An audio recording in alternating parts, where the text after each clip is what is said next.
Բարև ձեզ, ես Նարեկ Մկրտչյանն եմ, Հայկական ստեղծարար տեխնոլոգիաների քոլեջի ուսանող։ Հարգելի պարոն վարչապետ, ձեզ ցանկանում էի մի հարց ուղղել։ Հայաստանը ակտիվորեն զարգացնում է էներգետիկ ոլորտը։ Ինչ դեր կարող են ունենալ ինժեներական քոլեջի ուսանողները, օրինակ մեր քոլեջի այս գործընթացում եւ ինչպես կարող է պետությունը աջակցել նման նախաձեռնություններին։ Ինչ լավ է, ես շատ կոնկրետ գործ ունեմ ձեզ հետ, հենց ձեր ասած հարցի վերաբերյալ։ Տեսեք ինչ է տեղի ունեցել 2018 թվականից ի վեր Հայաստանի Հանրապետությունում։ Ճշգրիտ ամսաթվերը մի քիչ։ Դուք գիտեք, որ Հայաստանի Հանրապետությունում կա ատոմային էլեկտրակայան, որը մեր ամենահզոր էլեկտրաէներգիայի գործող ամենահզոր կենտրոնն է եւ իր կարողությունը 400 մեգավատ է։ 2018 թվից հետո վերջին տարիներին Հայաստանում ձևավորվել է 1200 մեգավատ արևային էլեկտրական էներգիայի արտադրության կարողություն, այսինքն 2.5 ատոմակայան։ Ստեղ բայց դա շատ լավ լուր է, բայց մենք ունենք մի խնդրեմ, եւ ոչ միայն մենք ունենք այդ խնդրեմը, արևային էներգետիկան այս խնդրեմն ունի, ինքը երբ արևկա կա, երբ արևկա չկա։ Եվ այսինքն սովորաբար, եթե այս եղանակը հաշվի չառնենք, ցերեկը կա, գիշերը չկա։ Եվ հիմա, որպեսզի ես օրինակ իմ քաղաքական գնահատականը այն է, որ այս տեխնոլոգիան Հայաստանի Հանրապետությանը տվել է բացառիկ շանս լինել էներգետիկ առումով անկախ պետություն, որովհետև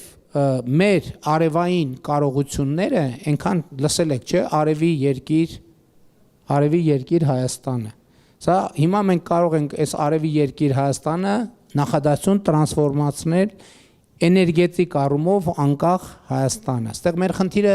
հետևյալն է, բայց գիշերվա հարցը ոնց լուծել։ Եվ մեր ինժեներական միտքը պետք է այս ուղղությամբ աշխատի, իհարկե գիտեք, որ կուտակիչների, ակումուլյատորների տեխնոլոգիաները շատ արագ զարգանում են, կա նաև ուրիշ տեխնոլոգիա, որը էլի շատ հետաքրքիր է եւ որի շուրջ պետք է մտածել, դա այն է, որ ջուրը ցերեկը մղվում է դեպի ամբարտակ, այսինքն վերև, եւ գիշերը բաց է թողնվում եւ արտադրվում է հիդրոկայանի տրամաբանությամբ էլեկտրաէներգիա եւ ես ուղղակի ձեր ուշադրությունը ուզում եմ հրավիրել այս խնդրի վրա, բայց նաև ենթադրում եմ, որ էներգետիկ ոլորտում հիմա մենք շատ աշխատատեղեր են ստեղծում, որովհետև այսքան կարողությունների հետ չեն կարող չստեղծվել աշխատատեղեր, ես ուրախ եմ եւ քաջալերում եմ այդ ուղղությամբ գիտելիքը եւ կրթությունը զարգացնել եւ մտածել նաեւ թե ինչպես կարելի է լուծել այս հարցերը։ Ես գիտեմ, որ Հայաստանում հետազոտություններ արվում են լիթիումային կուտակիչների տեխնոլոգիաների վերաբերյալ եւ այլն եւ այսպես շարունակ, բայց նաեւ մենք ընդհանուր առմամբ մեր երկիրը եւ մեր էներգետիկ գիտելիքը կարծում եմ դեռ այս խնդիրները հասցեագրելու ուղղությամբ զարգանալու տեղ եւ պոտենցիալ ունի։ Շատ կարեւոր է, որ ինչ օրինակ ես համոզված եմ, որ մի X պահ ապագայում գալու է, հիմա օրինակ մեր էներգետիկ համակարգը ինքը աշխատում է էներգետիկ կարողությունների դիվերսիֆիկացիայի վրա, այսինքն հիդրո, ջերմա, միջուկային, արևային նաև եւ այլն։ Ես համոզված եմ ապագայում գալու է մի կետ, որ տեխնոլոգիան զարգանալու է այնքան, որ արևային էներգիա բավարար ունենալու պարագայում, կարողություններ, հզորություններ ունենալու պարագայում ուրիշ բան պետք չի լինելու։ Չնայած Հայաստանը հիդրոռեսուրսներ էլ ունի, հիդրոռեսուրսներն է կարող է օգտագործի, այսինքն ապագայում գալու է մի պահ, երբ որ Հայաստանը իր ներքին ռեսուրսներով կարողանա բավարարել իր էներգետիկ կարիքները, որովհետև ինչալ այդ տեխնոլոգիան հիմա ուրիշ ուղղությամբ էլ է զարգանում, ֆոտովոլտային վահանակների արդյունավետությունն էլ է բարձրանում, չէ, որովհետև նույն չափի արևից ավելի շատ էլեկտրաէներգիա ստանալու խնդիրն է լուծվում, բայց ամենամեծ խնդրեմը գիշերվա խնդիրը լուծելն է։ Իհարկե կարող է շատ մեծ խնդիր եմ դնում, բայց այդ ուղղությամբ կարծում եմ մեծ մտածել լավն է, լավ է, այդ ուղղությամբ մտածեք շատ օգտակար կլինի։ Շնորհակալ եմ։ Նաև ուզում եի տեղեկացնել, որ երբ մեր քոլեջը բացվեց 2025 թվականի սեպտեմբերին, նաև կազմավորվեց բենդ եւ մենք շատ սիրով ձեզ հրավիրում ենք մեր քոլեջի բենդի ելույթին։ Նվագենք իրար հետ, ոչ մի խնդիր։ Երբ եք ելույթ ունենալու։ Դե երևի մայիսին այս տարվա ավարտվելու 25-ին է բացվել քոլեջը։ Հա, շատ լավ։ Շատ լավ։ Բարև ձեզ, Սարգիս Աղաջանյան, Ճարտարապետության եւ Շինարարության Հայաստանի ազգային համալսարան։ Արդեն 2 օր է մենք քննարկում ենք կայուն էներգետիկ զարգացման եւ ոչ միայն զարգացման մասին եւ ինչպես ձեր խոսքում նշեցիք, զարգացման հիմքերից մեկը դա կրթությունն է։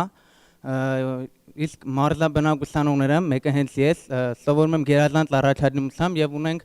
ուսման վարձի հետ կապված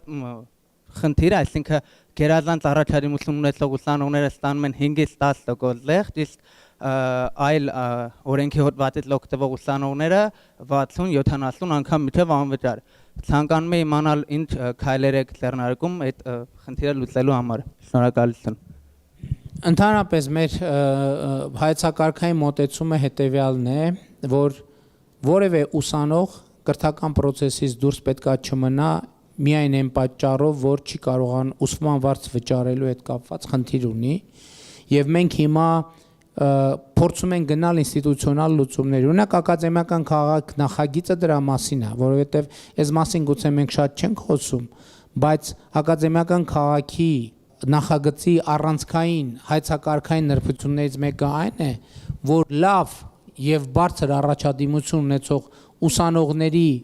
կրթության ծախսերը պետքա հոգապետությունը կամ ակադեմիական քաղաք հիմնադրամը կամ տաղանդների զարգացման հիմնադրամը։ Այսինքն ակադեմիական քաղաքի շուրջ խոսելիս մենք հիմնականում խոսում ենք շենքի ֆիզիկական կարողությունների մասին, որը ճիշտ է, որը լավ է, բայց գաղափարի հիմքում եղել է այն, որ պետությունը, կառավարությունը լավ եւ գերազանց առաջադիմություն ունեցող ուսանողների կրթության ծախսերը պետքա վերցնի իր վրա։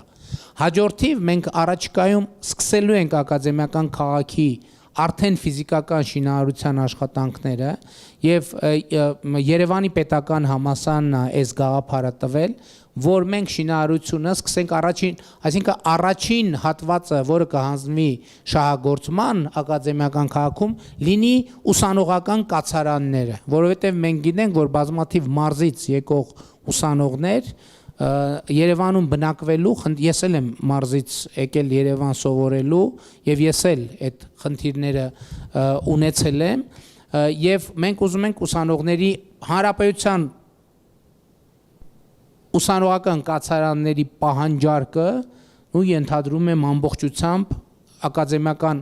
քաղաքում ապահովել եւ մեր այս սրա մեջ մի քիչ էլ խորամանկություն կա, որովհետեւ գիտեք ակադեմիական քաղաք նախագիծը մի քիչ էլ դիմադրություն ունի։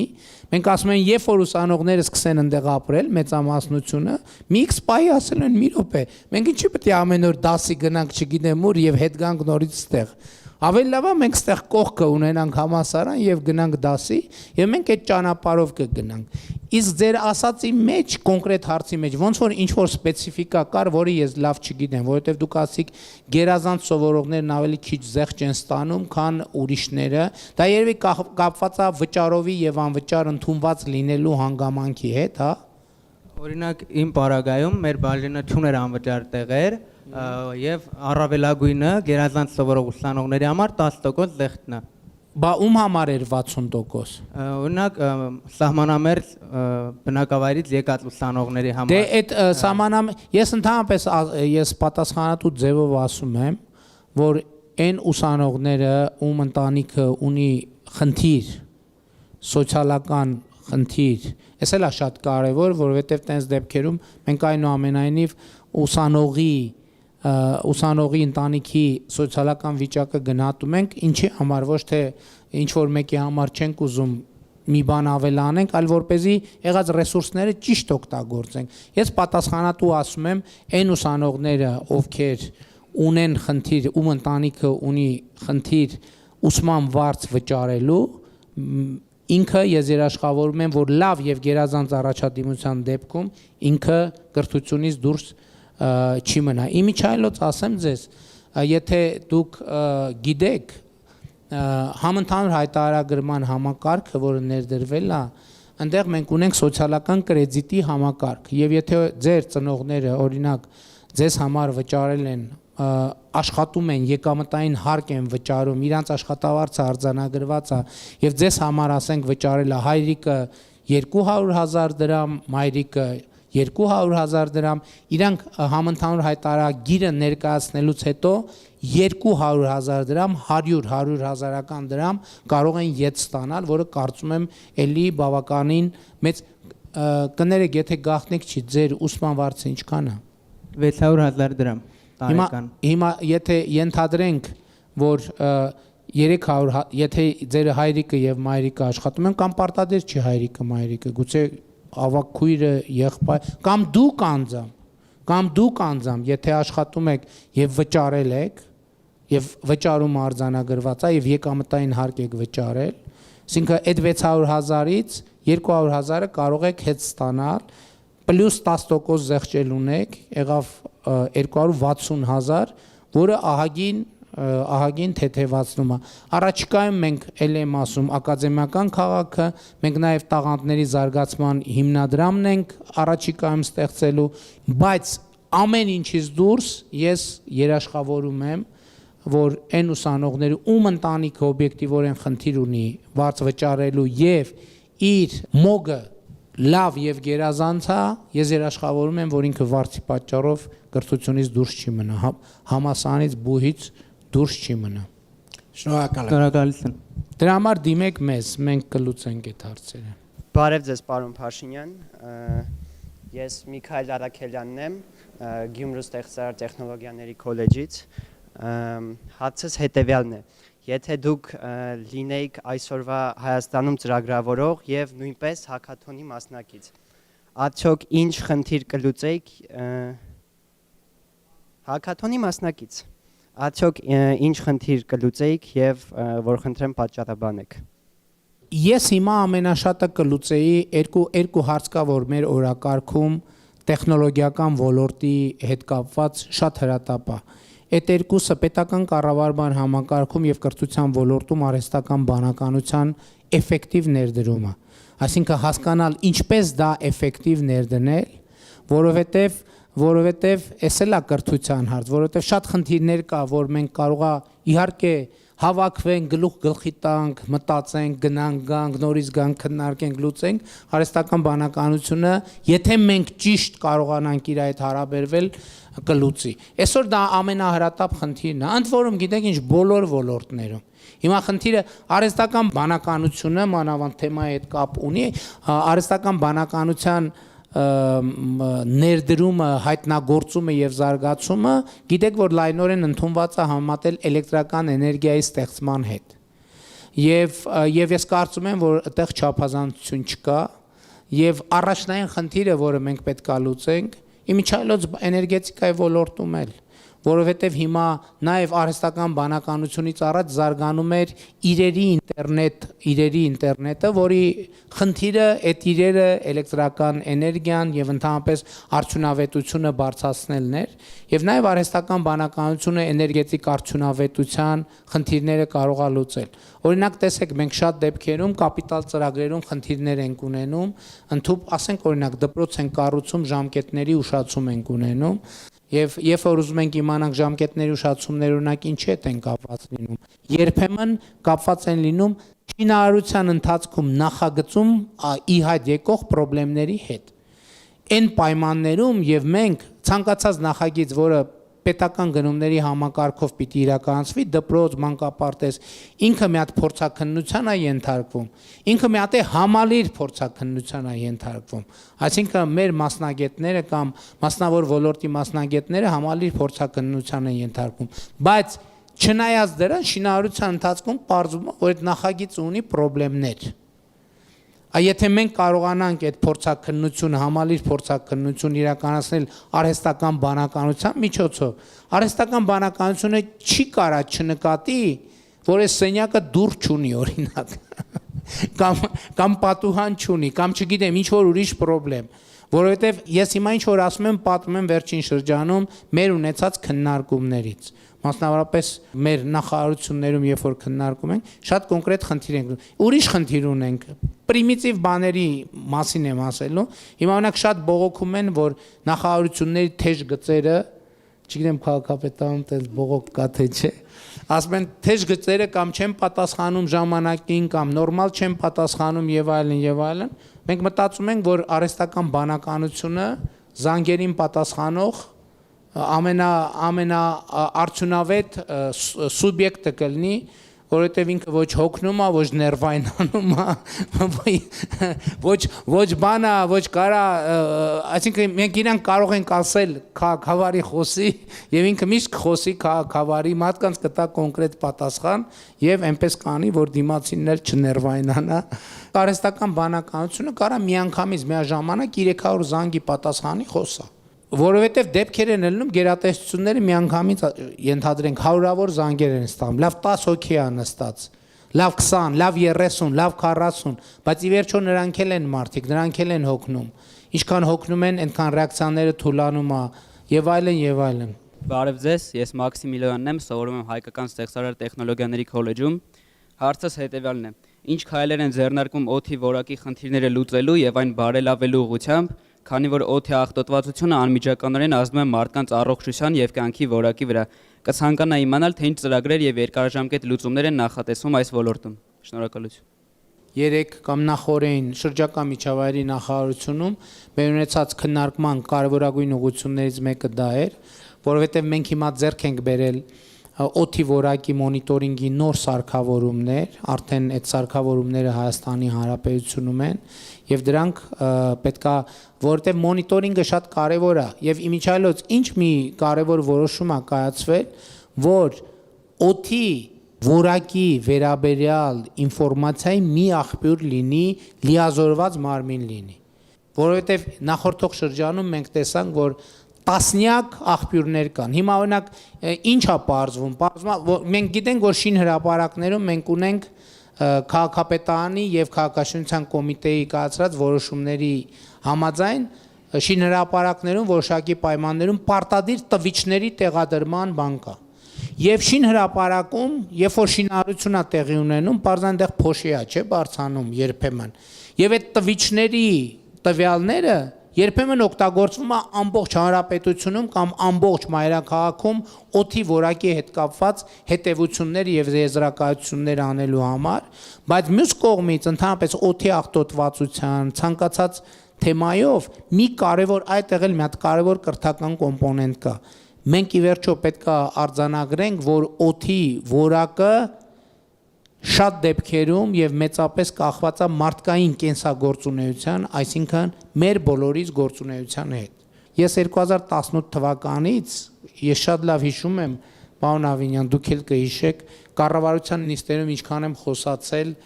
շինհրապարակների որակի եւ ստանդարտի մասին։ Հիմա մեր շինարարության տեմպերը, որ տեսնում ենք, 2018 թվականից ի վեր տասնյակ տոկոսներով, շատ մեծ տոկոսներով, ես հիմա կոնկրետ հաշվարկ չունեմ, բայց ահռելի աճ է գրանցել։ Մի կողմից լավ է, դա տնտեսության աճ է, դա մարդկանց համար, բայց եթե դա չի արվում պատշաճ կուլտուրայով, իսկ դա միշտ չի, որ արվում է պատշաճ կուլտուրայով, դա իր հետ բերում է խնդիրներ։ Հիմա ձեր հարցի պատասխանը մոնիտորինգը եւ պարոն Ավինյանն էլ այդ հարցին համոզված եմ կպատասխանի։ Մենք երեք շատ երկար քննարկում ունեցանք այս թեմայի վերաբերյալ եւ իրականում մի փաստ ենք արձանագրում, որ կարելի ասել մանրամասնորեն հարցին անդրադարձ սկսել ենք ունենալ տվյալների հիման վրա մոտ 2 տարի առաջվանից սկսած։ Եվ այն օդի որակի չափիչ սարքերը, որոնք որ տեղադրված են մեր շինհրապարակներում, մեզ մի քանի կարևոր արձանագրում են տվել։ Առաջին հերթին, որ պատմական տրամաբանությունը մեր օդի որակի, այսինքն մեր օդի որակը վատթարանում է շատ կոնկրետ ամիսների։ Դա նոյեմբերից մինչև մարտ ամիսներն են։ Եվ սա ունի շատ կոնկրետ նաև բնակլիմայական պատճառ։ Մարդկային գործոնը միշտ կա, ավտոմեքենաները կան եւ ինչքան ավելանում են նրանք, ինչքան ավելանում է շինարարությունը, վստահաբար օդի որակը դրանով վատթարանում է։ Բայց հատկապես այս ամիսներին, երբ մեր, այսպես ասած, մթնոլորտային առաստաղը իջնում է ներքև, եւ պատկերացրեք մենք մի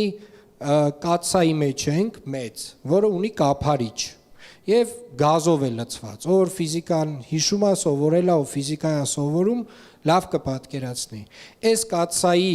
կափարիչը երբ որ իջնում է ներքև, այդ գազը խտանում է։ Եվ սա նշանակում է, որ մեր այդ մթնոլորտային առաստաղը, երբ որ այս ամիսներին իջնում է ներքև, տեսեք, օրինակ ունենք 700 մետրից դառնում է 80 մետր։ Այդ ամբողջ աղտոտված օդը խտանում է այս մակարդակում, մեր մակարդակում։ Եվ մենք նաև որոշակի կանխատեսումներ ենք այս գործիքով ապահովում, որպեսզի իմանանք այն ամենավատ օրերը, այն օրերը, երբ որ այս կափարիչը շատ ցածր է իջնելու եւ մենք միգուցե որոշակի միջամտություններով, օրինակ ավտոմեքենաների շարժի սահմանափակումներով շինարարության առհասարակ արգելմամբ այդ օրերին կկարողանանք օդի որակը բարելավել։ Բայց մեկը ես տեղել եմ կարծում, որտեղ էլի կրթության միջով պետք է անցնենք։ Որտեվ ես օրինակ շրջակա միջավայրի նախարարությունում ասում եմ, մենք պետք է արձանագրենք, որ մենք էկո կրթության բան ունենք, կարիք ունենք։ Մենք խնդիր ունենք այդտեղ, որովհետև մենք հետևանքները տեսնում ենք եւ անհանգստանում ենք, մենք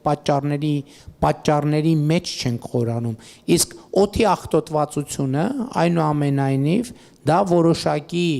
հանրային կենսագործունեության ձևի արդյունք է։ Եվ որոշումներ ենք կայացնում։ Հիմա մենք ամեն ինչ անում ենք խթանելու էլեկտրոմոբիլների ներկրումը, որպեսզի ներքին արման շարժիչով մեքենաները հնարավորինս չլինեն, բայց իմ կարծիքով այդտեղ երկու խնդիր կա։ Առաջինը բարեկարգումը տարածքների կանաչապատումը, որ օրինակ, գիտեք, շատ երկրներ կան, եւ ես համոզված եմ, որ հիմա սա այս լսարանում լավ չի ինչի, բայց ես պետքա դա ասեմ։ Շատ երկրներ կան, որտեղ նաև վարչական միջոցներ են ձեռնարկվում, որ ամեն սեփականատեր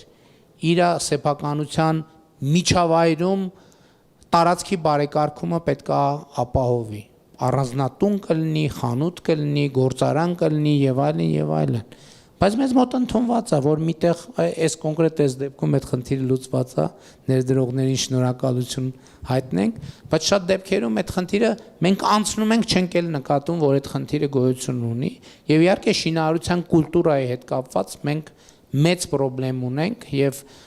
պետք է այդտեղ ամենաբարձր ստանդարտները դնենք, բայց էս էլ է պետք հիշել, որ ստանդարտներ դնել նշանակում է գինը ավելացնել, որովհետեւ այդ ստանդարտը ներդնելու համար պետքա ներդրում արվի, ներդրումը պետքա հետգնման տրամաբանության մեջ դրվի։ Հետևաբար ստեղ էլ մենք կրթական ճանապարհ կա, որը պետքա անցնենք։ Բարև ձեզ հարգարժան պարոն վարչապետ, ես Հասմիկ Բոխյանն եմ, հայկական ստեղծար տեխնոլոգիաների ACT College-ի ուսանողուհին։ Իմ հարցը հետևյալն է. քանի որ շուտով տեղի են ունենալու 2026 թվականի վարչապետի ընտրությունները, արդյոք ձեզ համար ցանկալի կլինի, որ ընտրություններն անցկացվեն on-line ձևաչափով, այսինքն հայտերը լրացվեն on-line եւ այլևս կարիք չլինի ընտրատեղամաս այցելելու, ինչպես օրինակ մեր քոլեջում անցկացվում են քննությունները։ Գիտեք, ընդհանրապես հիմա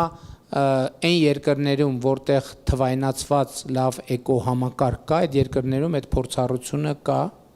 օրինակ Էստոնիայում կա on-line քվեարկություն,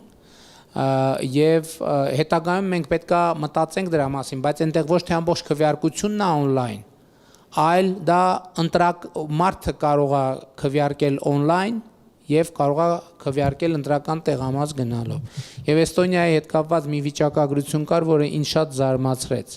Օրինակ ձեր կարծիքով առցանց քվեարկությունից ավելի շատ երիտասարդները կօգտվեն, թե տարեցները, ինչ եք կարծում։ Երիտասարդները։ Պարզվում է իրականության մեջ տարեցներն են ավելի շատ օգտվում, հատկապես այն ժամանակ, երբ որ քվեարկությունը տեղի ունենում ձմռանը։ Մարդիկ ասում են, որ մենք ինչի պետքա տնից դուրս գանք, այս ցուրտ եղանակին գնանք հասնենք ընտրական տեղամաս եւ իրենց տնից են քվեարկում, բայց հիմա օրինակ, որ մենք ուզենանք էլ չենք կարող դա անել, մենք դա կարող ենք անել հաջորդ ընտրություններում, երբ որ մենք լիարժեք ներդրած կլինենք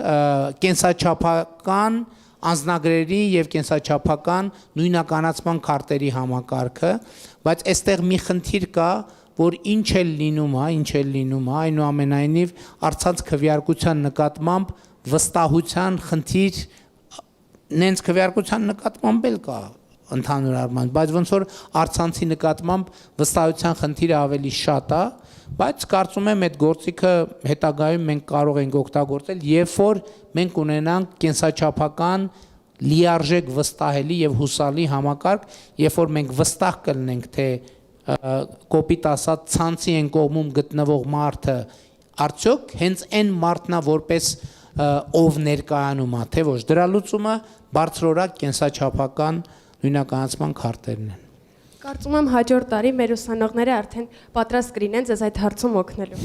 Շատ ուրախ կլինենք, շնորհակալ ենք։ Շնորհակալ ենք։ Մինչև այդ ամենակարևոր թվային լուծումներին անցնելը դուք կարող եք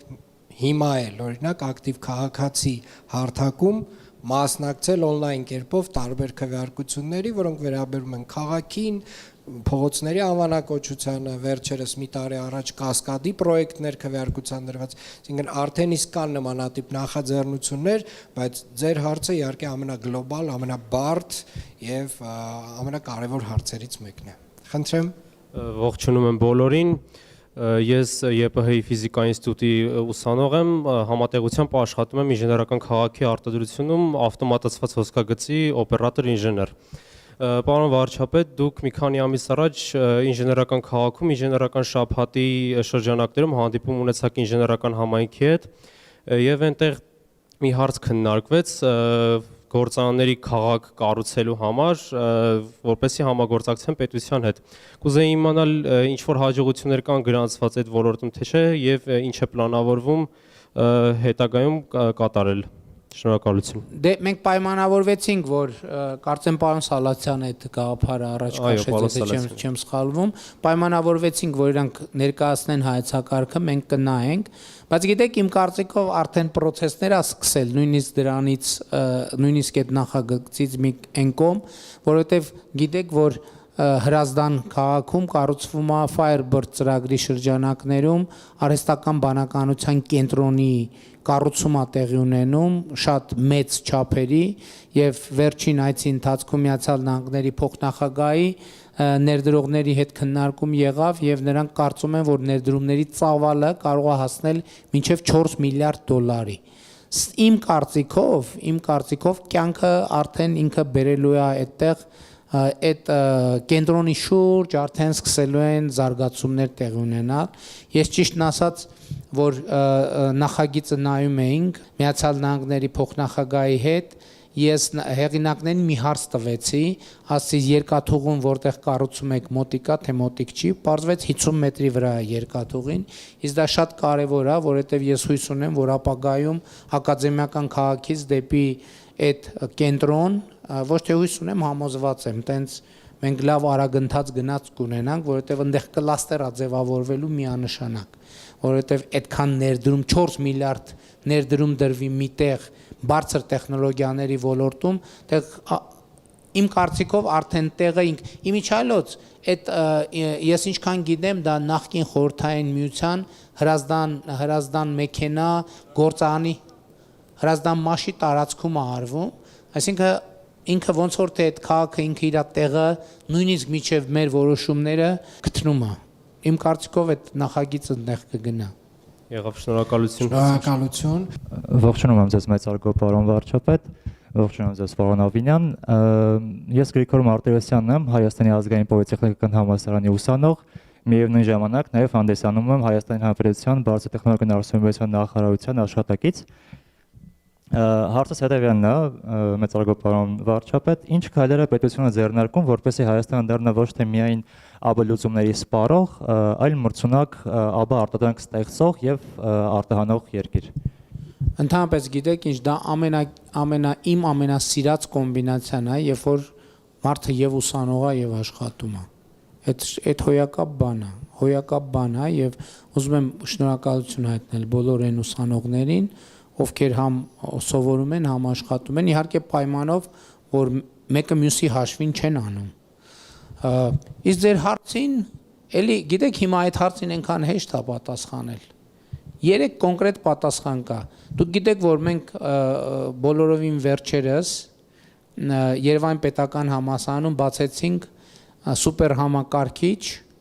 որը ձեռքաբերվել պետական բյուջեի միջոցներով։ Այն ժամանակ, երբ որ մենք որոշումը կայացնում էինք սուպեր համակարգիչ ձեռք բերելով, մենք ասում ենք, Հայաստանը կունենա սուպեր համակարգիչ։ Բայց հիմա առաջիկա ամիսներին Գագարինում շահագործման կհանձնվի այդ սուպեր համակարգիչի կրկնակի կամ եռակի հզորությամբ սուպեր համակարգիչ մասնավոր ներդրմամբ եւ մյուս տարի Firebird-ով բանկարվի շահագործման կհանձնվի Երևանի պետական համալսարանի սուպեր համակարգիչ հարյուրավոր անգամներով հզոր սուպեր համակարգիչ հիմա այստեղ հարց Երևանի պետական համալսարանի պարագայում parza թե այդտեղ կառավարությունը ինչ դեր է ունեցել կառավարությունը ֆինանսավորել է ձեռք է բերել տեղադրել է հարց կծագի այն մյուս դեպքերում կառավարությունը ինչ կապ ունի ընդհանուր որովհետև ձեր հարցը կառավարության անելիքներին էր վերաբերում իսկ կառավարությունը կապ ունի հետևյալի շուրջ երբ որ նախորդ հարցը երբ որ հնչում էր ինժեներական քաղաքում հանդիպման ժամանակ բարձրացված ամենակարևոր հարցերից մեկն այն էր որ Firebird ծրագրի IPU-ների արտահանման լիցենզիայի հետ կապված խնդիրներ կան, այսինքն որովհետև դուք գիտեք, որ դրանք արտադրում են Միացյալ Նահանգների Nvidia ընկերությունում եւ Nvidia ընկերությունը դրանք արտահանելու համար պետք է ունենա կառավարության արտոնությունը եւ ես այն ժամանակ ասացի համոզմունք հայտնեցի, ասացի մի անհանգստացեք, այդ արտահանման արտոնագրերը կլինեն եւ դրանից ընդամենը մի շաբաթ կամ 10 օր հետո եղան Ինչու է ես համոզված, որովհետև 2025 թվականի օգոստոսի 8-ին Միացյալ Նահանգների նախագահի հետ մենք ստորագրեցինք մտադրությունների հուշագիր, որը վերաբերվում էր տեխնոլոգիաների եւ արհեստական բանականության ոլորտում համագործակցությանը եւ այդ համագործակցությունը արդեն հասել է մի կետի, որտեղ կառավարությունը էլ ըստ էության անելիք չունի, բայց ես սա ինձնից չեմ ցիտում, որովհետև Երևանի պետական համալսարանում, երբ որ մեր հարգելի գիտնականները ներկայացնում էին սուպեր համակարգիչը, ես ասացի շատ լավ, շատ ուրախ ենք, այս սուպեր համակարգիչ կա, հիմա ասեք կառավարությունը հաջորդը ինչ պետք է անի այս ոլորտում աջակցելու համար եւ պատասխանն են որ որևէ բան անելու կարիք չկա որովհետեւ երբ որ Գագարինը բացվի երբ որ Firebird-ը բացվի իսկ դա արդեն անկասկած է որ կլինի ըստ էության մենք արհեստական բանականության եւ սուպեր համակարգչային ոլորտում այնքան կարողություններ ենք ունենալու որ եւ քաղաքական միջավայրն էլ համապատասխան է մեզ մնում է մենակ այ իմ ասած կառավարման եւ կրթության ոլորտում դրանք կարողանանք արդյունավետ ներդնել Բարև ձեզ պարոն վարչապետ եւ պարոն քաղաքապետ իմ անունը Դանիել է եւ ես ներկայանում եմ հայկական ստեղծարար տեխնոլոգիաների քոլեջից իմ հարցս հետեւյալն է Ձեր կարծիքով ինժեներությունը ապագա 10 տարվա մեջ ինչպես կզարգանա Հայաստանում Իմ կարծիքով ինժեներությունը կզարգանա արհեստական բանականության ոլորտում հիմնականում եւ ոչ միայն Հայաստանում որովհետեւ դա հիմնական լոկոմոտիվ քաշողուժը դա է եւ այդ ուղղությամբ է գնալու բայց մի հատ ուրիշ խնդրեմ կա որը կարծում եմ այդ թվում ինժեներական խնդրեմ է որովհետեւ արհեստական բանականության մի ուղղություն է հիմա սկսելու զարգանալ որովհետեւ մենք հիմա գիտենք խոսում ենք արհեստական բանականությունը որպես soft որպես ծրագիր այս պահին տեսեք ասում ենք որ ինքը հեռախոսներին պատասխանի բանը նախագծերը համալիր փորձաքննության ենթարկի բայց հիմա սկսվում է մի շրջան երբ որ արհեստական բանականությունը դառնում է hard այսինքն դառնում է առարկա այսինքն ռոբոտ որտեվ հիմա հաջորդ փուլով արհեստական բանականությունը ուղղակի համակարգչային ծրագրերից դուրս է գալու եւ դառնալու է շարժվող ռոբոտ եւ երբ որ ասում եմ ինժեներությունը այս ուղղությամբ ընթանա ես այս նկատի ունեմ որովհետեւ հիմա երևի հույս ունեմ տենց սարսափելի եւ վնասակար գաղտնիք չեմ բացի պրոյեկտի համար բայց մենք արդեն Nvidia ընկերության հետ եւ Firebird ընկերության հետ մենք բան ունենք պայմանավորվածություն որ մենք առաջիկայում արդեն կստեղծենք Հայաստանում կառավարություն եւ մասնավոր ներդրմամբ կստեղծենք այդ ռոբոտիկսի մեծ լաբորատորիա, որը ամբողջությամբ կզբաղվի այդ մշակումներով։ Որն է մշակումը, թե արհեստական բանականությունը ոնց եւ ինչ գործիքներ, ինչ ռոբոտների միջոցով է ստանալու ֆիզիկական տեսք, ինչի համար են լինելու այդ ռոբոտները, ինչ պարամետրեր են ունենալու, ոնց են աշխատելու եւ այլն եւ այդպես շարունակ։ Այսինքն արհեստական բանականությունը հիմա հետեւյալ տրամաբանությամբ է աշխատելու, որպես այդ ծրագիրը մտնի այդ սարքի մեջ, ըստ էության ստացվում է նյարդային համակարգ պետք է ստեղծվի, եթե շատ կոպիտ ասենք այդ ռոբոտի համար, որպես այդ ինֆորմացիան մշակի եւ այդ մշակած ինֆորմացիան արդեն դարձնի գործողություն։ Այս ուղղությունը ես կարծում եմ շատ հեռանկարային ուղղություն է եւ շնորհակալ եմ Firebird-ի եւ Nvidia-ի մեր գործընկերներին, իհարկե նաեւ Միացյալ Նահանգների կառավարությանը, որ այս ամեն ինչի համար քաղաքական պատշաճ միջավայր եւ մթնոլորտ է ստեղծել մեր համագործակցությամբ, որ այս ուղղությամբ կզարգա։ Շատ մեծ զարգացում է լինելու։ Իմիջայլոց իմ կարծիքով այստեղ մի հատ ուրիշ գաղտնիք էլ կա։ Ես արդեն առիթ ունեցել եմ ասելու, որ 2025 թվականը գոնե այս վիճակագրության վարման ընթացքում առաջին տարին է, երբ որ մենք ոչ թե արտագաղթ ունենք, այլ ներգաղթ ունենք։ 2025 թվականը առաջին տարին է, երբ որ Հայաստանից մեկնած քաղաքացիների թիվը պակասա Հայաստան վերադարձած քաղաքացիների թվից։ Իմ կարծիքով այս ուղղությունները Firebird, լաբորատորիա եւ այլն ներգաղթ ապահովող ամենահզոր գործոններն լինելու, որովհետեւ այսօր մեր բազմաթիվ երիտասարդներ այդ թվում կամ սովորել են եւ աշխատում են կամ միայն աշխատում են արտերկրում, որովհետեւ շատ ոլորտներում Հայաստանում իրացվելու դաշտ ուղակի չի եղել։ Այսինքն մարդիկ եկել են նաեւ տեխնոլոգիական ոլորտի աճել են, մի կետի են հասել, զգացել են, որ վերջ առաստաղին են իրանք հասել, կամ պետք է ինքը նոր դաշտ է պետք իրանց եւ Հայաստանում այդ դաշտը չի եղել։ Հիմա Հայաստանում այդ դաշտը բացվում է եւ ես համոզված եմ, որ սա այն ուղղություններից եւ պատճառներից մեկն է, որը այս սկսված ներգաղթը շարունակելու է։ Ես համոզված եմ, կտեսնեք 25 թվական, իհարկե դե խաղաղությունը շատ էական դեր է խաղում, բայց ես 100% համոզված եմ 26-ն էլ այդպիսի տարի լինելու, 27-ն է, 28-ն էլ եւ այդպես շարունակ։ Պարոն վարչապետ, ՀՀ կառավարությունը որոշել է, որ Հայաստանում պետք է կառուցվի փոքր մոդուլային ատոմակայան։ Էներգետիկայի գծով ՄԱԿ-ի ազգային փորձագետ Արամ Մարջանյանը նշել է, որ այս պահին լիցենզավորված եւ աշխատող մոդուլային ռեակտորներ աշխարհում ուղղակիորեն չկան։ Ինչու ընտրությունը ընկավ հենց փոքր մոդուլային միջուկային ռեակտորի վրա եւ ոչ թե ջրաջրային էներգետիկական ռեակտորի վրա։ Գիտեք, որովհետեւ մենք երբ ենք կայացրել նման որոշում, մենք կայացրել ենք նման որոշում, երբ որ մեծ փորձագետները, մեր փորձագետները, այդ թվում միջուկային անվտանգության կոմիտեի ներկայացուցիչները տարբեր միջազգային քննարկումների արդյունքում այդ կառավարությանը զեկուցել են, որ փոքր մոդուլյար ռեակտորների տեխնոլոգիայի առանձնահատկությունը կայանում է նրանում, որ փոքր մոդուլյար ռեակտորում վթարը համարում է տեղային լոկալ իրադարձություն։ Այսինքն դա ինչ է նշանակում, որ եթե մոդուլյար կայանում տեղի ունենում վթար եւ օրինակ 1 կիլոմետր հեռավորության վրա կա բնակավայր, այդ բնակավայրի բնակչությանը պետք չի էվակուացնել։ Եվ էսա այդ տեխնոլոգիայի առանձնահատկությունը։ Այո, այս պահին դեռևս չկա այդ ձեր ասած լիցենզավորված եւ գործող մոդուլյար կայան, բայց կա, որ լիցենզավորման process-ի ընթացքում է։ Ես ատոմակայանի կառուցումը կամ ռեակտորի կառուցումը ինքը մի շաբաթվա, մի ամսվա, նույնիսկ մի տարվա գործ չի։ Մենք հիմա ինչպես արդեն ասել եմ, մենք մի շարք գործընկերների հետ քննարկում ենք եւ իհարկե մենք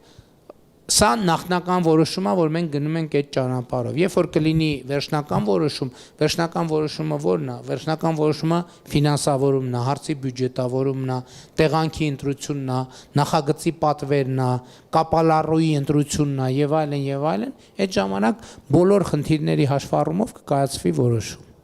Շնորհակալ եմ։ Բարև ձեզ, Նոյ Հարությունյան, Երևանի պետական համալսարան։ Կուզենայի իմանալ լինելու են արդյոք ծրագրեր, որ կզարգացնեն գիտության ոլորտը Հայաստանում, ավելի կոնկրետ բնագիտական ոլորտը, օրինակ ֆիզիկա, քիմիա, կենսաբանություն։ Ուրեմն երբ որ 2021 թվականին պարոն Ավինյանը 21-ին չէ փոխվարչապետ էր, այդ ժամանակ մենք ընդունեցինք գիտության ֆինանսավորման մի նոր ծրագիր եւ 2026 թվականի հունվարի 1-ի դնությամբ գիտության ոլորտի աշխատողների աշխատավարձերը ընդհանուր 300%-ով ավելացել են։ Ընդ որում այդ թվում ձեր նշած ոլորտների գիտաշխատողների աշխատավարձերը եւ սա նաեւ պատճառ է դարձել, որպեսզի Հայաստանում գիտությամբ զբաղվող մարդկանց թիվը մեծանա։ Ընդհանրապես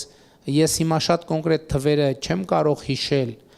բայց եթե չեմ սխալվում 2017 թվականի համեմատ 4 անգամ գիտության ֆինանսավորումը ավելացել է։ Սա ինչ է նշանակում։ Սա նշանակում է գիտնականների աշխատավարձեր, սա նշանակում է գրանտային ծրագրեր, սա նշանակում է սարքեր եւ սարքավորումներ, որովհետեւ գիտությունը ժամանակակից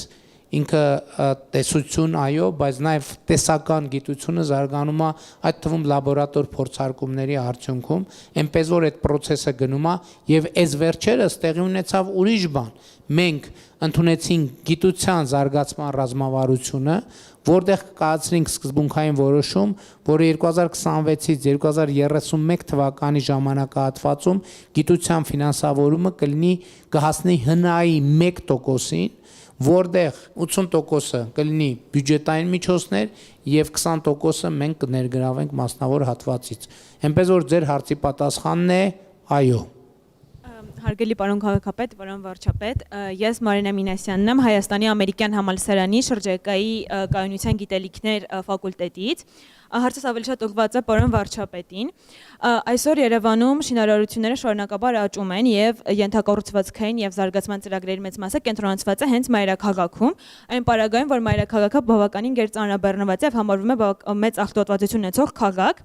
Ինձ հետաքրքիր է, թե այս պայմաններում ինչու պետությունը չի սահմանափակում որոշ շինարարություններ եւ կամ ժամանակավորապես դրանք դադարեցնի, փոխարենը իր նույն ներդրումները, ծրագրեր եւ շինարարությունները փորձի ուղղի այլ քաղաքներին եւ մարզերին, որպիսի ապահովի համաչափ զարգացվածությունը ամբողջ բնակչության, ոչ միայն մայրաքաղաքի։ Շնորհակալություն։ Շնորհակալ եմ հարցի համար, մենք հենց դա էլ փորձում ենք անել, ավելի ճիշտ անում ենք։ Նախ ես ուզում եմ արձանագրել, որ տեսեք հիմա շինարարությունը վերջին տարիներին շատ էական աճ է արձանագրել, շատ կարևոր է հասկանալ ինչու այս շինարարության բումը տեղի ունեցավ, որտեղ 2020 թվականին մենք կայացրեցինք, կարծեմ 20 թվականին մի շատ կարևոր սկզբունքային որոշում։ Այդ որոշումը հետևյալն է, որ եկամտային հարկի վերադարձի համակարգը Երևան քաղաքում, մայրաքաղաքում գործելու է մինչև 2020 կարծեմ 4 թվականի հունվարի 1-ը ստացված շինթույլտվությունների համար։ Սա տալիս է ձեր հարցի պատասխանը։ Հիմա, այսինքն 2024 թվականի հունվարի 1-ից հետո կարող են այդ շինթույլտվություն, այդ համակարգը, եկամտային հարկի վերադարձի համակարգը այլևս գործում է մարզերում։ Եվ մենք ինչ ենք տեսնում։ Մենք տեսնում ենք, որ հիմա շինարարությունը, ակտիվությունը կամաց Երևանից տեղափոխվում է մարզեր։ Մենք երկրորդ քայլներ ենք արել։ Ասել ենք Երևանի շրջակա մարզերում դա գործելու է, եթե չեմ սխալվում, մինչև 2027 թվականի կամ ինչ որ մի ժամանակ, հանկարծ այս իմաստս թիվը հիմք չընդունեք, որովհետև ես կարող եմ շփոթել։ Այսինքն հենց ձեր ասած խնդիրն ենք ուզում լուծել, որ առաջինը շինարարության պահանջարկը կենտրոնացնենք եւ բավարարենք, հարակից վատ է հվեկտել ենք ունենում փոշի եւ այլն, բայց դա նշանակում է նաեւ որոշակիորեն արդեն հիմա մենք մտել ենք Երևանում սահմանափակման փուլ եւ դուրս ենք եկել մարզ, Երևանի շրջապատող մարզեր։ Հաջորդ փուլով այդ նույն սահմանափակումը կգործի Երևանում շրջապատող մարզերում եւ կգործի ավելի հեռու մարզերում եւ ձեր ասածը մենք այդպես կդարձնենք իրականություն։ Այսինքն ձեր պատասխանից ակնկալենք, որ մոտ ժամանակում Երևանում այլևս նոր շենքեր եւ շինություններ չեն կառուցվելու եւ փորձելու են ավելի այլ քաղաքներում։ Չէ, սենց ձևակերպենք, ես էդ էի ասում, ինչու սկսեցին այդքան շատ Երևանում շենքեր կառուցել, որովհետեւ մենք կայացրինք որոշում, որ ստեղծեցինք ժամանակահատված, որտեղ Երևանում շենք կառուցելը հատկապես գրավիչա ներդրողի համար։ Եվ այդ ժամանակահատվածը, բայց մեկնարկ ուներ եւ ավարտ ուներ։ Հիմա ավարտվել է։ Հիմա Երևանում մի քիչ համեմատաբար դանդաղելու է եւ ավելի գրավիչ է լինելու շինարարություն իրականացնել մարզերում։ Եվ դրա հաշվին հոսքերը որոշակի կտեղափոխվեն։ Չնայած հիմա Երևանի քաղաքապետարանը նաև երկու մեծ ներդրումային ծրագիր է որդեգրել, ընդունել կառավարության հետ, բայց դա ես կարծում եմ, որ մեծ հաշվով իմ ասածը չի փոխում եւ այդ ուղղությամբ մենք գնում ենք։ Բայց դա էլ խնդրում եմ հաշվի առեք, որ ընդհանրապես Երևանի եւ Հանրապետության բնակ ֆոնդը հնացած է։ Մենք պետք է ծրագրեր մտածենք, որ հին շենքերը դուրս գան, նոր շենքեր առաջանան։ Հիմա ես իմ ասածին հակասող մի բան կասեմ, որովհետև մենք մտածում ենք, որ հաջորդ փուլում պետքա կենտրոնանանք Երևան քաղաքի վթարային շենքերի վրա, որովհետև այդ վթարային շենքերը իրենք նախ սպառնալիք են, երկրորդն իրանք մաշված են, իրանց պետքա փոխել։ Ես ավելի շատ կուզենայի, որ մենք շինարարության կուլտուրան այնպես փոխենք, որ շինարարություն չնշանակի, որ ինչ որ մի կիլոմետր շառավղով բոլորին անհանգստացնում ենք, բոլորի կյանքը փչացնում ենք։ Իրականում աշխարհում այդպես չի։ Ես օրինակներ այս վերջերս որ այցի ժամանակ էր, հենց իմ հյուրանոցի պատուհանի դիմաց երկնաքեր էր կառուցվում, եւ ես նայում էի, որ ընդհանրապես ես չէի զգում, որ դիմաց այդպիսի մասշտաբային շինարարություն է գնում, բայց եթե մեր մոտ լներ Ես միայն հավելեմ, որ իրականում մեզ մոտ հիմնական խնդիրը կայանում է նորմերի պահպանման պատժի ոչ բավարար չափերի մեջ։ Այսինքն եթե շինարարություն իրականացնող կառուցապատողը գիտի, որ ինքը 70,000 դրամ կարող է տուգանվել, բայց դրան հակառակը նորմը պահպանելը 7 միլիոն դրամ է իր վրա արժենալու, ինքը այսօր ընտրում է տուգանվելու ճանապարհը։ Հետևաբար այս գալիք այս տարվա փոփոխություններով օրենսդրական մենք էականորեն այդ պատժի չափերը ավելացնում ենք, որը վստահաբար իր դրական արդյունքները տալու է։ Բարև ձեզ հարգարժան պարոն վարչապետ եւ հարգարժան պարոն քաղաքապետ, ես Հայկն եմ Վարդարեսյան, Հայկական ստեղծողական տեխնոլոգիաների քոլեջի ուսանող, իմ հարցը հետեւյալն է. ինչպես եք ապահովելու, որ թե քաղաքում, թե գյուղում կրթության մակարդակը լինի բարձր եւ ինչ տեխնոլոգիական ծրագրեր են տրամադրվելու քաղաքի դպրոցներում եւ գյուղերի։ Նախ 300 դպրոց 500 մանկապարտեզ ծրագիրը հենց դրա համար է, որովհետեւ մենք ասում ենք, որ մեր գյուղերում եւ քաղաքներում պետք է լինեն նույն ստանդարտի դպրոցներ։ Հաջորդը ուսուցիչների կամավորատեստավորման ծրագիրը դրա համար է, որովհետեւ մենք ասում ենք մեր քաղաքներում եւ գյուղերում պետք է գործեն նույն ստանդարտի, եթե այս դեպքում կարելի է ասել, եւ նույն որակի ուսուցիչներ։ Հաջորդ այդ դպրոցներում, տեսեք, մենք հիմա հանրապետության բոլոր դպրոցներին ապահովում ենք լաբորատորիաներ, ֆիզիկայի, քիմիայի, կենսաբանության, աշխարհագրության, այսինքն կրթությունը ինքը շատ կարևոր է։ Մենք բոլոր դպրոցներում այսօր ունենք նորակառույցների մասին է եւ կառուցելու ենք տենց անընդհատ 3 դեպրինտերներ, տարբեր նյութեր, ինտերնետ, սպորտային ենթակառուցված, ֆիզկուլտուրայի դահլիճ, ֆուտբոլի դաշտ եւ այլն եւ այդպես շարունակ։ Եվ X պահի սրան միանալու է նաեւ արհեստական բանականությունը։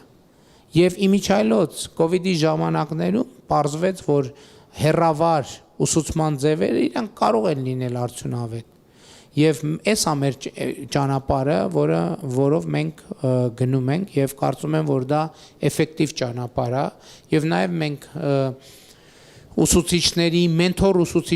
մենթոր դպրոցների ինստիտուտ ենք ներդնել, որպեսզի նաեւ ամենաբարձրորակ ուսուցիչները նաև հանրապետությունում շրջելու եւ գործուղվելու հնարավորություն ունենան տարբեր տեղերում դասավանդվելու։ Դա ամենակարևոր խնդիրն է եւ լուծում։ Շնորհակալ եմ։ Շնորհակալություն հնարավորության համար Global Bridge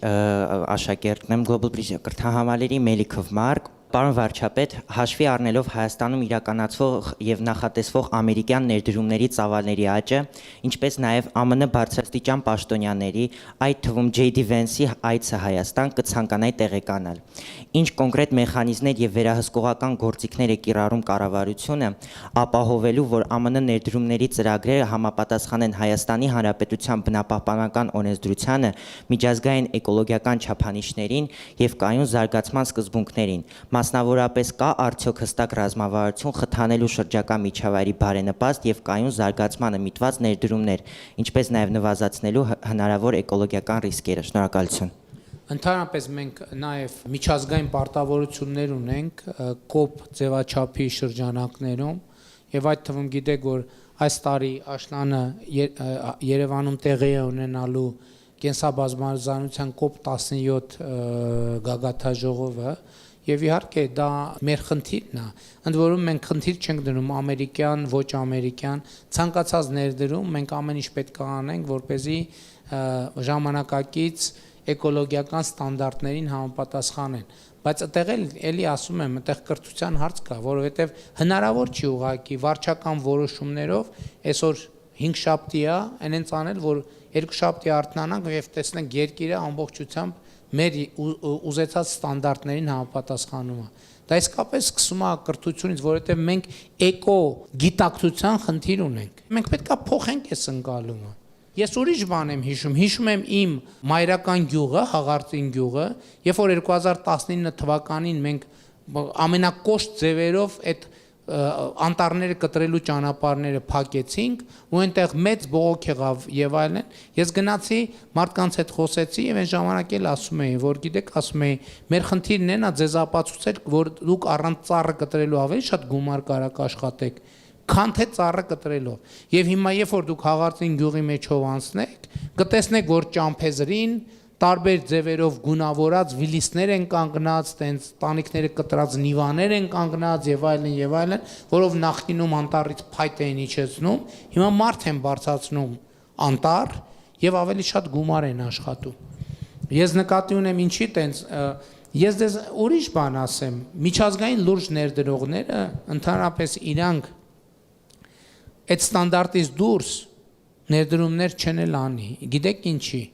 որովհետև երբ որ խնդիր առաջանա, ամենաթանկ բանը ներդրողի համար գիտեք որն է,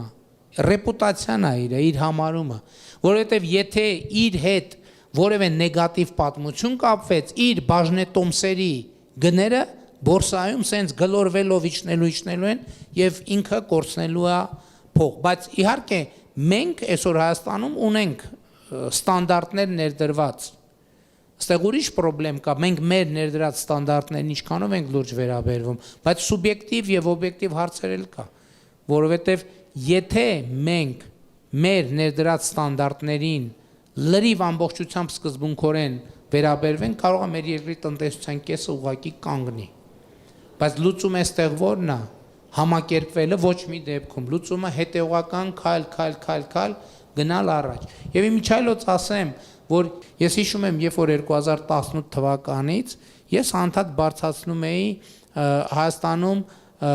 կոնյակի բրենդի արտադրության ստանդարտների հարցը եւ ամեն անգամ ասում են լավ դե մարդիկ աշխատում են արտահանում են էս են անում տնտեսությանը կվնասենք աշխատատեղերը կփակվեն էս կանեն մի տարի հաջորդ տարի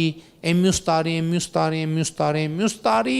ամեն տարի համոզելով միջև որ արտաքին Հայաստանից դուրս այդ խնդրի առաջ ոլորտը կանգնեց եւ հիմա մենք ասում ենք որ այն ժամանակ ասում ենք հիշում եք ես ինչի համար եմ ասում հիմա նաեւ շրջակա միջավայրի նախարարությունում 2 օր առաջ ենք քննարկում որովհետեւ եթե մենք բնապահպանական ստանդարտներին չհամապատասխանենք որպես երկիր հենց կոպում ստանձնած պարտավորությունների շրջանակներում մեր երկրից արտահանվող ապրանքների վրա դա ածխածնային турք է կոչվում մասնավորապես Եվրամիություն շուկա եթե երկիրը բավարար չափով միջոցներ չի ձեռնարկում ածխածնի արտանետումների քանակը նվազեցնելու եւ բնապահպանական միջավայրին եւ ստանդարտներին համապատասխանելու այդ երկրի ցանկացած արտադրանքի վրա լրացուցիչ մաքսատուրք է գոյանում, այսինքն տնտեսությունը մրցունակությունը կորցնում է։ Էնպես որ այս պարտավորությունների շրջանում մենք պետք է անպայման գնանք առաջ, ուղղակի խնդիրն է, որ դա պետք է հետևողական անել եւ դա որոշակի ժամանակ կտևի։ Բարև ձեզ, ես Նարեկն եմ Մաթեոսյան, Գյումրիից, սովորում եմ ֆոտոն վարժանում։ Պարոն վարչապետ, հարցս Գյումրու երիտասարդ քաղաքացիների կրթության մասին է։ Գյումրիում ինչ նոր ծրագրեր կամ ներդրումներ են նախատեսում երիտասարդների համար։ Ընդհանուր առմամբ նախ գիտեք, որ Գյումրիում Արտուր Ալեքսանյանի անվան մարզական կենտրոնն են կառուցում, որը շատ մեծ նախագիծ է, եւ հույս ունեմ, որ առաջիկայում մենք այդ նախագիծը կիրագործենք եւ իհարկե 300 դպրոց 500 մանկապարտեզ ծրագրի շրջանակներում մենք ունենք ծրագրեր իրականացնելու եւ առաջիկայում մենք որդեգրելու ենք 100 մարզադպրոց, մարզական կենտրոն, երաժշտական կամ արվեստի դպրոց ծրագիրը, որը արդեն այդ ծրագրի շրջանակներում նաեւ կոնկրետ ներդրումներ կանենք, այդ թվում Գյումրի քաղաքում եւ այս ընթացքում հսկայական մենք ներդրումներ ենք արել Գյումրիում, այդ թվում Գյումրիի պատմական կենտրոնը վերականգնելու, բարեկարգելու տրամաբանությամբ եւ